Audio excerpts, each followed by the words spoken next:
You know, every great startup story has that one moment of truth. It's that point where a massive, world-changing vision just smacks right into the hard wall of reality. Today, we're going to dive into the journey of a solo founder who put together this huge 24-page plan to build an entire city ecosystem. But what he discovered was that the most powerful move wasn't some giant leap.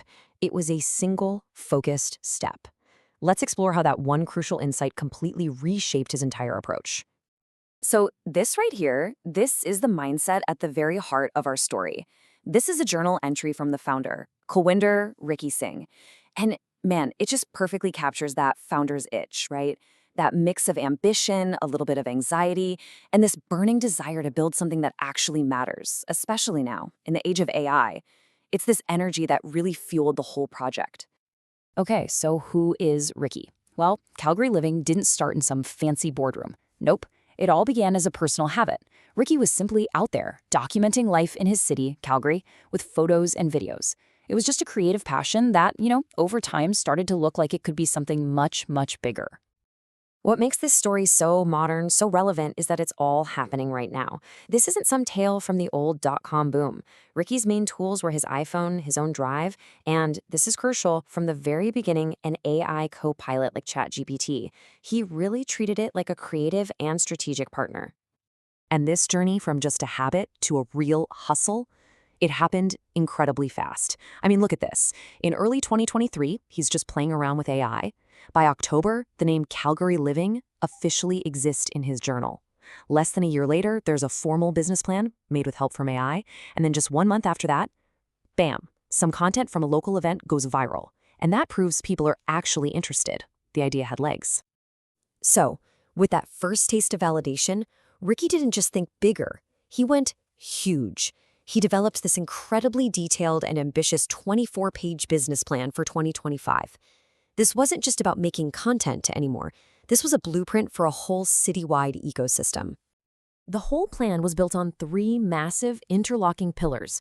Okay, so first, a creative studio to help out local businesses. Second, an e-commerce platform for creators to sell their stuff. And the final, ultimate goal, a custom-built social media app called City.Living, which he envisioned as a digital public square for everyone in Calgary. Each piece was designed to feed into the others. And the goals? Well, they were just as massive as the pillars. I mean, we're talking $100,000 in revenue in the first year, 5 million views across all social platforms, launch a clothing line, land major brand deals, and, just casually build a custom social media app from scratch, all as a solo founder. This was a plan to build a whole forest, not just plant one tree. But here's the thing. A grand vision is one thing. The day-to-day reality of trying to actually pull it off as one person is something else entirely. And this is the million-dollar question, isn't it? It's the central conflict of the whole story. Having a brilliant, super comprehensive plan is great, but the bottleneck, as Ricky was about to find out, was his own personal bandwidth. And the hurdles he was facing were very, very real. He documented them in his journals. He was bootstrapping this entire thing from his day job salary. He was getting pushback when he tried to partner with official city groups. And above all else, there's only so much one person can physically and mentally do in a day. The grand vision was getting choked out by the practical limits of being a solo founder. And then came the turning point. Through a program at the University of Calgary, Ricky got paired with a mentor, a guy named Kurt White. And this one conversation, well, it would change the entire trajectory of Calgary Living. The advice he got was rooted in this idea: systems thinking. So instead of trying to build this entire complex system all at once, the idea is to find the one small, powerful part you can actually move. That's the leverage point that will eventually shift the whole thing. And there it is. This was the piece of advice that changed everything. Put simply, don't try to boil the ocean. Find the smallest, most tangible part of your massive vision and make that real first. This really simple idea became the catalyst for a complete strategic overhaul. So, armed with this totally new perspective, Ricky didn't just throw away his vision. No, he simplified it. He pivoted from trying to build 3 giant pillars all at once to a much more focused 2-leg strategy. The shift in strategy was just profound. The old model was an attempt to do everything all at once, a super complex, sprawling web of things. The new model is sequential. It's about focusing on building one piece now and then using all the data and learnings from that piece to build the next one later. It's about building smarter, not just bigger. And this table right here, it illustrates the new logic perfectly. The studio is the now. It's a physical, service-based business. Think of it like a real-world prototype. The app, that's the future, a scalable digital platform. But here's the key. Everything that's done in the studio, every manual transaction, every client interaction, it all generates real-world data that will directly inform how the future app gets designed. One piece literally validates the other.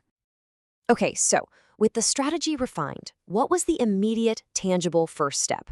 Well, it was all about focusing on that one single seed, knowing that it would one day grow into the forest he had always envisioned. And this is leg one, the Calgary Living Studio. It's defined as a creative micro studio, and its purpose is super simple and clear. Connect new creators who need experience with local businesses that need content. It bridges a real immediate gap right there in the local market. And the goals for the studio are just as focused and practical. Notice how different these are from that first set of goals. Instead of get 5 million views, it's match creators effectively and build repeatable workflows. Every single goal is designed to test the business model and gather data before a single line of code for the big app is ever written. And that really brings us to the core lesson of this entire journey. It's not that big, ambitious visions are bad. Not at all. They're the essential fuel for any founder. But a vision without a viable, focused first step, well, that's just a dream. It's that first tangible action that actually begins the process of making it real. Ricky captured this new strategy with a really powerful metaphor from his own planning document. The Calgary Living Studio is the seed. The City.Living app is the forest. It's just a perfect reminder that the most impressive forests all start the exact same way, with a single seed planted in the right place at the right time. So the question is, what seed do you need to plant first?